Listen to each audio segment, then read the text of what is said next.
মুন্সিগঞ্জে নামাজের সময় মিছিল থামাতে বলায় নৌকার প্রার্থীর গালিগালাজ হুমকির ভিডিও সামাজিক যোগাযোগ মাধ্যমে ভাইরাল হয়েছিল। বর্তমান সাবেক এই এমপি এবং নৌকার প্রার্থী অ্যাডভোকেট মৃণাল কান্তি দাসের বিরুদ্ধে গত সোমবার একটা ধর্মীয় অনুভূতিতে আঘাত আনার অভিযোগে একটা মামলা দায়ের করা হয়েছে।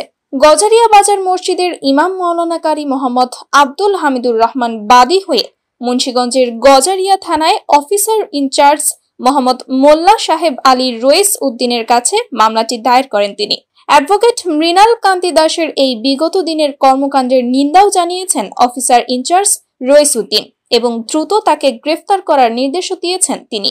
ঠাকুরগাঁয়ের বিখ্যাত রাজার পুত্র বিএনপির মহাসচিব মির্জা ফখরুল ইসলাম আলমগীর, এছাড়াও স্বৈরাচারী হাসিনা সরকার ক্ষমতা থাকাকালীন বিএনপির মহাসচিব মির্জা ফখরুল ইসলাম আলমগীরকে রাজাকারের বাচ্চা বলেও গালি দেয় এই মৃণাল কান্তি দাস। বিএনপির মহাসচিব মির্জা ফখরুল ইসলাম আলমগীর, রাজাকার পুত্র ফখরুল, তোমার এই অসৎ গর্জন আমরা অসারে পরিণত করব।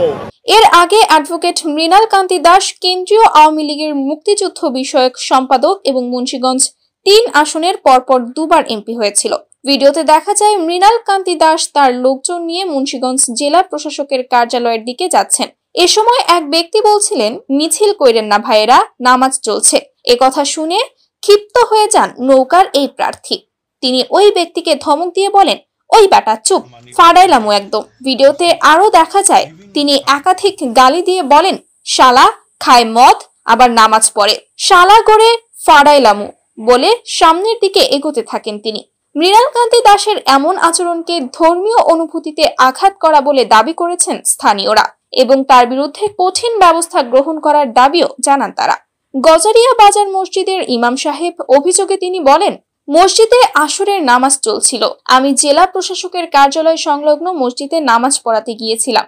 ওই সময় নৌকার প্রার্থী মৃণাল কান্তি দাস তার লোকজন নিয়ে মিছিল করতে করতে জেলা প্রশাসকের কার্যালয়ের দিকে যাচ্ছিল।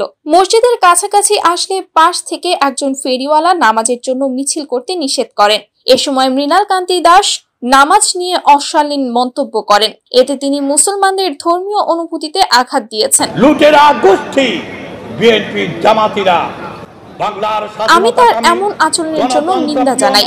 তবে বিষয়টি অস্বীকার করেন নৌকা প্রতীকের প্রার্থী অ্যাডভোকেট মৃণাল কান্তি দাস। তিনি বলেন, এই বিষয়ে আমার কোনো সম্পৃক্ততা নেই। দুর্ভাগ্যজনক, এরকম কথা আমার মুখে উচ্চারিত হয় না।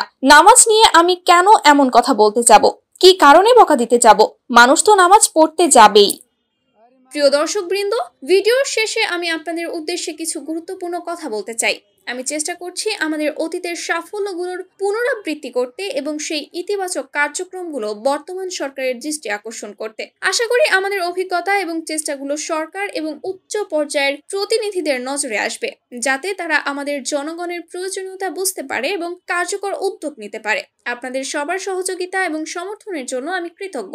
আমি আশা করি এই ভিডিওগুলো থেকে আপনারা কোনো বিভ্রান্তি অনুভব করবেন না। সবাই সুস্থ থাকবেন। আল্লাহ হাফেজ।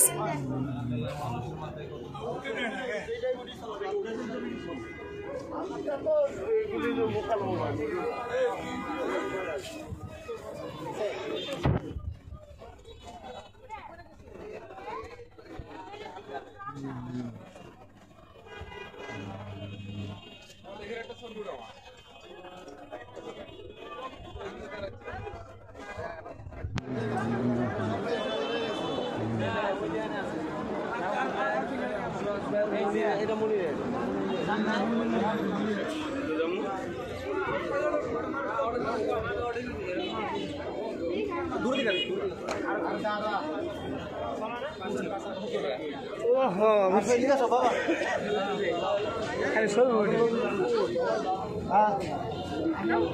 উপায় দিয়ে তো নামা যায় না না এবার আসেন হ্যাঁ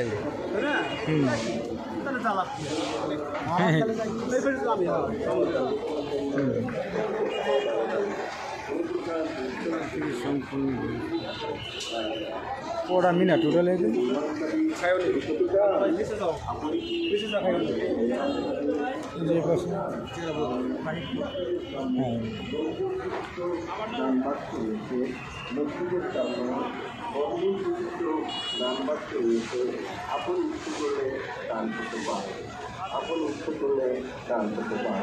ধন্যবাদ।